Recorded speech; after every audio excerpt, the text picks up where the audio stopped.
Eu recebo aqui no Manhã Band News o professor de Relações Internacionais da Facamp, James Onik. Professor, obrigada pela sua presença mais uma vez. Eu que agradeço, Roberta. Bom dia. Bom dia. Vamos começar falando sobre a reprovação do governo Donald Trump. Apenas 36% dos americanos aprovando esse governo dele à frente da Casa Branca, conforme o Murilo acabou de dizer. A gente já espera que quem não votou em Donald Trump, ainda mais com esse sistema super complexo, eleição que não é direta nos Estados Unidos, reprove o governo dele. O eleitor de Donald Trump, como se sente neste momento? Na verdade, a política externa de Donald Trump é uma das pautas mais importantes desta derrocada da popularidade dele. Os americanos temem muito, Roberta, que haja, na verdade, uma diminuição da influência norte-americana em escala mundial e percebem que as atitudes beligerantes do ponto de vista político, de brigas, de encontros às vezes muito intempestivos com outros líderes, fazem com que a população americana olhe para Trump como uma incógnita. E por isso mesmo eles não têm certeza se os Estados Unidos vão continuar na liderança. Esse é um dos fatores importantes dessa diminuição da popularidade. Sim. Fazendo até um retrospecto dos principais acontecimentos desde a entrada de Trump, a gente lembra aquele assunto que esteve em pauta desde o começo e continua, não sai da cabeça dos americanos, que é essa suspeita de relações da equipe de campanha com a Rússia. Sim. Inclusive, ontem a gente teve a notícia de um segundo encontro de Trump e Putin durante o G20, um encontro que até agora estava secreto, né, professor? Sim. Acontecem fatos muito difíceis de serem compreendidos pela massa e nós estamos nessa massa. Nós sabemos que o governo Trump tem uma relação muito forte com as indústrias petrolíferas. E essas indústrias petrolíferas têm na Rússia uma base muito importante, já que a Rússia vive grande parte da sua economia da exportação de gás e petróleo. Essa ligação, que é uma ligação muito forte entre esse setor, pode ser exemplificada pela nomeação do secretário de Estado americano Tillerson, que era um homem ligado a grandes petrolíferas. Então, este imbróglio criado pelo Trump no setor petrolífero e essa relação muito próxima entre os dois faz com que rapidamente as especulações apareçam de que, na verdade, existe um conluio entre o governo russo e o Trump para que o governo Trump fosse vitorioso dentro da eleição. A questão é, o que está acontecendo por trás desses bastidores? E a indústria petrolífera tem um peso nisso. Agora, professor, até onde podem chegar essas investigações, já que a cada momento a gente tem uma notícia nova? Roberto, é muito difícil afirmar aonde pode chegar, mas que esses dados que estão surgindo, esses e-mails que estão sendo revelados, podem gerar uma instabilidade política muito grande, sim. Afinal de contas, no imaginário da população dos Estados Unidos, a Rússia ainda é um grande inimigo. A Rússia é um país a ser temido. E, na verdade, quando nós olhamos as atitudes de Putin, quando ele começa a fazer esse encontro com Trump, ele, na verdade, está negando a relação que ele poderia ter com Hillary Clinton, que era muito mais globalista, muito mais intervencionista no exterior, e agora Trump prometeu não se meter em certos assuntos, o que seria adequado a Putin também.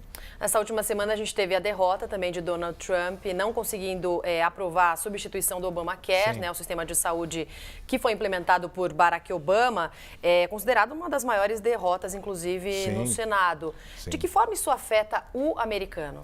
Na verdade, quando você teve a criação do Obamacare, vamos dizer assim, desse plano de auxílio à saúde, o governo dos Estados Unidos estava muito preocupado com a queda da infraestrutura americana de maneira geral. E a saúde é uma das bases disso. Com o passar do tempo, o governo norte-americano percebeu que os gastos seriam bastante elevados. Mas ele é necessário porque faz parte da base da estrutura da população dos Estados Unidos. Os deputados, os representantes da população, são muito suscetíveis aos interesses da população. E numa época de recessão, de dificuldades, tirar benefícios acabou criando um problema cada vez maior. Eu acredito que nessa situação, se continuarmos nesse patamar de discussão, ele não conseguirá aprovar uma nova lei para derrubar o Obamacare. E da saúde, professor, vamos então para a economia, onde o Trump tem a maior avaliação, presidente americano. 43% dos americanos consideram que ele está trabalhando bem nessa área, 41% pensam o contrário. Está bem dividido, mas ele ainda está colhendo muitos dos efeitos da política do Barack Obama. Sem dúvida. Na verdade, o ajuste feito por Barack Obama foi feito nos últimos anos para combater a crise que crescia. E nós não podemos esquecer que na política internacional e na economia internacional existe um grande ator hoje, Roberta, que é a China. E que os Estados Unidos precisam estar atentos se quiser, na verdade, acompanhar o crescimento econômico mundial, perceber o que está acontecendo na Ásia. Que ele vê, o Trump vê como um grande competidor, a Ásia como um grande competidor. Mas, na verdade, a situação interna da população americana precisa ser resolvida. Os empregos vêm voltando aos Estados Unidos, há uma retomada do crescimento norte-americano, mas ela não é mais sólida, porque o mundo do trabalho vem mudando. Quer dizer, a qualidade do emprego do americano também precisa ser discutida. Se é um emprego temporário, se os salários cresceram, se o poder aquisitivo está aumentando. Isso tudo conta na opinião pública dos Estados Unidos e nem sempre só a manutenção dos postos de emprego vão concretizar uma melhoria da economia. Mas quais as principais características, professor, da política econômica do Donald Trump? Como é que os empresários de outras partes do mundo também estão vendo as políticas nesse setor, já que era um grande temor, né? Sim, de todo mundo poder vencer as eleições. Você disse muito bem, é um grande temor. A situação estava se transformando numa situação complexa porque Trump defendia um protecionismo muito grande na economia dos Estados Unidos. Um protecionismo cada vez maior no mundo que tendia a ser globalizado, de queda de barreiras e facilidades da ida e vinda de pessoas, da ida e vinda de capitais, da ida e vinda de empresas. Com esse protecionismo, o que pode acontecer? Acordos que estão sendo quebrados por Trump podem acabar custando muito caro para a política externa dos Estados Unidos. E é nesse sentido que nós temos que entender que a fala de Trump é muito mais uma plataforma política do que uma realização, na verdade. Ele está passando por uma fase de adaptação ao poder.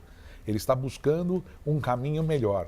E por isso, esse discurso protecionista que aparecia como a bandeira principal, vamos resgatar a América grande, os empregos para os americanos, ele não vai ser conquistado a fórceps. Ele vai ser conquistado com relações políticas intensas com seus vizinhos e principalmente com o mundo globalizado. Atingir, então, a classe média talvez seja a maior dificuldade que o governo possa enfrentar, sim, caso chegue, né, a esse ponto. A visão crítica da classe média é: os salários podem existir, mas não estão aumentando. O poder aquisitivo não está aumentando, isso não significa sucesso da política econômica de Trump. Agora, professor, eu queria entender melhor a posição de Donald Trump em relação ao Acordo de Paris, né? Trump anunciou a saída dos Estados Unidos do tratado no início do mês de junho, decisão que gerou maior polêmica em várias partes do mundo. Depois, quando esteve na França, nas últimas semanas, chegou a dizer, inclusive reunido com o presidente Emmanuel Macron, que qualquer coisa pode acontecer nesse sentido. Exato. O que isso significa? Na verdade, voltamos a um ponto que havíamos conversado agora há pouco, Roberta. O poder da indústria petrolífera norte-americana é muito grande. A indústria do hidrocarboneto nos Estados Unidos, petróleo, gás, shale gas, gás de xisto, ele tem uma influência enorme dentro do governo dos Estados Unidos. O nosso telespectador deve estar se perguntando, mas o que isso tem a ver com o Acordo de Paris? O Acordo de Paris é um acordo de escala mundial para a redução do ritmo de crescimento da temperatura, do ritmo de aumento da temperatura da Terra. Primeiro pacto internacional, inclusive, Primeiro pacto internacional rearranjado depois da falência do Protocolo de Kyoto. O governo dos Estados Unidos, por ser a maior economia do mundo, realmente vai ter que fazer o maior aporte. Vai ter que ser o governo que vai fazer o maior investimento para a mudança da base energética ou do controle da emissão de poluentes, que é a única forma para reduzir a temperatura na Terra. Os outros países também vão ter que fazer, mas os Estados Unidos o volume é muito grande. Eu entendo perfeitamente o discurso de Trump, porque isso demanda bilhões de dólares e as iniciativas estão sendo feitas nos Estados Unidos pelas cidades, pelos municípios e não pelo governo federal. Então ele joga com essa ideia de que não pode assumir esse ônus, mas ao mesmo tempo ele sabe que a política internacional vai exigir dele atitudes concretas para que os Estados Unidos possam ser o país exemplo na diminuição da emissão de poluentes no mundo. Por isso esse jogo duplo dele. Mas há pouca pressão internacional em relação a essa postura dos Estados Unidos no sentido do Acordo de Paris? Existe hoje sim uma pressão menos incisiva do que há algum tempo atrás. Por quê? Porque hoje nós vivemos uma fase de redefinições. Eleições na França, está chegando uma época de transição na Rússia, nós estamos passando pela eleição nos Estados Unidos, novos líderes estão surgindo na América Latina, uma nova situação política em vários lugares do mundo. Então essa fase de definição, a pressão diminui. Mas assim que os governos se instalam, Macron é um exemplo, chamou Trump para uma conversa para forçá-lo a tomar uma posição favorável aos acordos de Paris. Uma outra característica, né, de Donald Trump, a gente tem até um levantamento feito pelo jornal Folha de São Paulo hoje, professor, que eu achei bem interessante, que a cada 10 tweets de Donald Trump, né, 10 posts dele no Twitter, um ataca a imprensa americana. Como diziam outro dia entre amigos, ele faz mais twitters do que atitudes governamentais. O que acaba acontecendo? Ele sabe muito bem o peso que a imprensa tem nos Estados Unidos e como as grandes redes conseguem, na verdade, mostrar ao eleitor o real caminho que está acontecendo. Algumas tendenciosas, outras menos, mas eles conseguem. Ele tem medo. E ele sabe muito bem que a única coisa que pode derrubar ele é a fiscalização da mídia. E ele sabe que eles estão no calcanhar dele porque eles eram pró-Hillary. Uma grande parte deles era pró-Hillary. E isso vai acabar detonando o governo dele. Sim, a gente tem vários fatos aí da ligação, né, de tweets nas redes sociais do Donald Trump nos últimos meses. Sim. Falando, né, até de uma forma um pouco mais, praticamente xingando vários jornalistas. Sim. Agora, professor, em relação à Venezuela, quais as sanções que podem ser aplicadas para os Estados Unidos e de que forma isso vai impactar a situação por lá? Mais uma vez, Donald Trump toma uma atitude intempestiva, diz que pode fazer retaliações contra a Venezuela, interferindo, de certa forma, em assuntos internos do país. Mas esse discurso de Donald Trump de tentar retalhar a Venezuela, dizendo que vai parar de comprar o petróleo venezuelano, é um decreto de morte à Venezuela. Grande parte do petróleo da Venezuela vai para os Estados Unidos. E hoje os Estados Unidos estão numa situação privilegiada, Roberta, porque eles têm quase autonomia em relação ao petróleo. Não que eles não negociem, eles negociam petróleo, mas eles têm quase autonomia. Então eles asfixiarem a Venezuela por esse caminho, vejo como uma grande covardia. E o governo dos Estados Unidos, na figura de Trump, assume essa postura sem tomar essa atitude. Essa é a síntese do que é Donald Trump. O seu discurso é muito mais violento do que suas atitudes.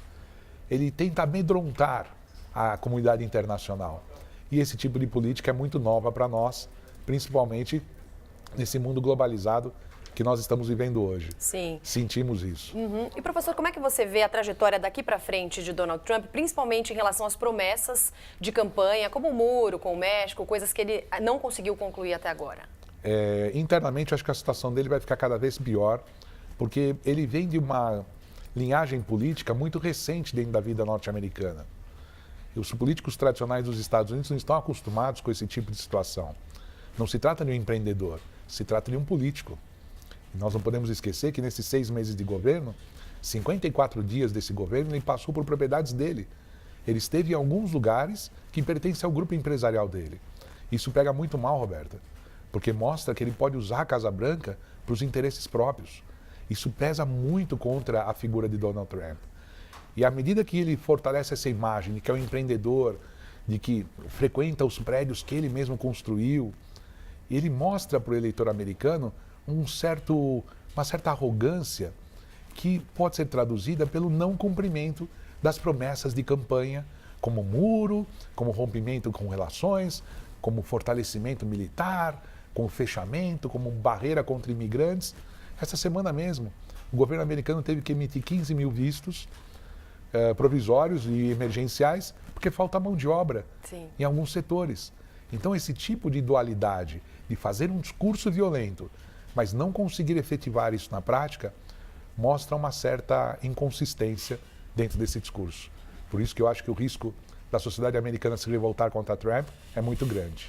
Tá certo, professor. Muito obrigada por sempre nos ajudar a entender aí os fatos da política internacional. Obrigada pela presença e até uma próxima. Até a próxima.